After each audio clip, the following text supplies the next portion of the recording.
नमस्कार, आप देख रहे हैं भारत लाइव। बिहार विधानसभा चुनाव के नतीजे आने के बाद ये चर्चा चल पड़ी थी कि पश्चिम बंगाल के साथ बिहार में फिर से मध्यावधि चुनाव हो सकता है, क्योंकि जिस तरीके से नीतीश कुमार का कद छोटा हुआ और बीजेपी लगातार दबाव नीतीश कुमार पर बढ़ाया जा रही थी, लेकिन आपसी सूझबूझ कोऑर्डिनेशन के जरिए बीजेपी और जेडीयू ने पूरे मामले को संभाल लिया।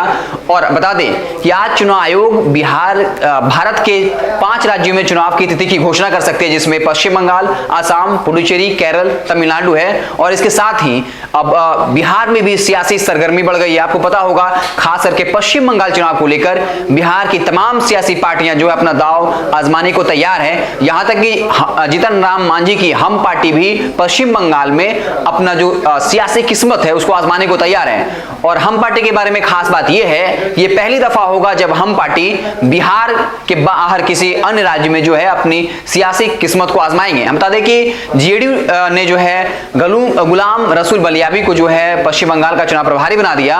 और ये बातें आ रही थी कि जेडीयू वहां 70 से ज्यादा सीटों पर चुनाव लड़ सकती है। उसके बाद कन्हैया कुमार से उनका मिलना, औसदीन ओवैसी के साथ मिलना कहीं ना कहीं इस बात को बल देने लगा कि पश्चिम बंगाल में हो सकता है कि वहां लेफ्ट पार्टियों के साथ नीतीश कुमार एक नए समीकरण को गढ़ रहे हों। इसके साथ ही बीजेपी वहां पर काफी हमलावर है और मुख्य विपक्षी के तौर पर उसका आना लगभग तय है। और बीजेपी पूरे तरीके से बंगाल किले को फतह करने के मूड में है। आरजेडी ने भी महीनों पहले अपनी मंशा स्पष्ट कर दी थी कि ममता बनर्जी के साथ गठबंधन में जो है चुनाव लड़ सकते हैं। हालांकि इसके लिए श्याम रजक और अब्दुल बारी सिद्दीकी को भेजा गया था। हालांकि उनकी मुलाकात ममता बनर्जी से नहीं हो पाई थी। उसके बाद उनके भतीजे अभिषेक बनर्जी से उनकी मुलाकात हुई थी, जिसके बाद ये बातें सामने आई कि ममता बनर्जी खुद तेजस्वी यादव से मिलना चाहते हैं।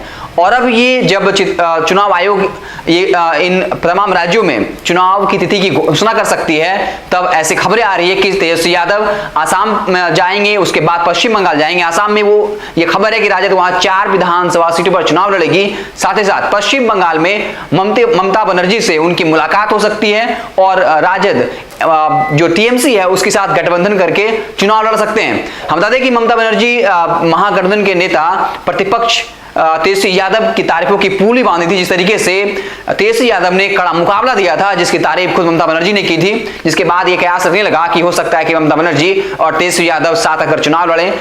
जैसे ही अब इन तमाम राज्यों में चुनाव की घोषणा हुई है, अब सियासी पारा लगातार चढ़ता जा रहा है। तमाम सियासी पार्टियां जो है तैयारी में जुट गई हैं। आसाम में राजद 4 विधानसभा सीटों पर अपनी किस्मत आजमाएगी। साथ ही साथ पश्चिम बंगाल में उनकी मुलाकात यानी तेजस्वी यादव की मुलाकात ममता बनर्जी के साथ हो सकती है। और फिर क्या कुछ राजनीतिक समीकरण होगा, ये देखना दिलचस्प होगा। एक बात स्पष्ट है कि अब जब घोषणा हो चुकी है तो बिहार में भी जो सियासी तापमान है उसका बढ़ना तय है, क्योंकि पश्चिम बंगाल बीजेपी के प्रतिष्ठा का सबब बन गया है।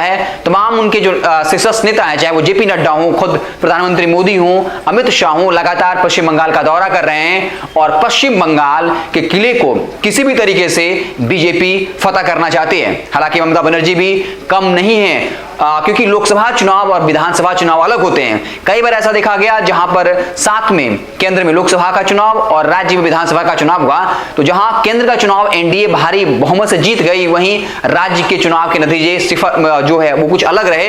इसलिए कुछ भी हो, पश्चिम बंगाल का चुनाव काफी दिलचस्प होने वाला है। बता दें कि पश्चिम बंगाल के अलावा पुडुचेरी, तमिलनाडु, केरला, आसाम में चुनाव है, लेकिन पश्चिम बंगाल पर पूरे देश की निगाह होगी।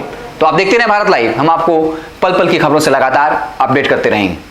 अगर ये वीडियो पसंद आई और वह बिहार के राजनीति और बिहारियत से सरोकार रखेनी तो सब्सक्राइब बटन दबा के चैनल के सब्सक्राइब कर ली। ओजे एगो घंटी बा, ओकरा बटन दबा देला से कुल सटीक और मारक खबर रुआ मुफ्त में मिल जाई।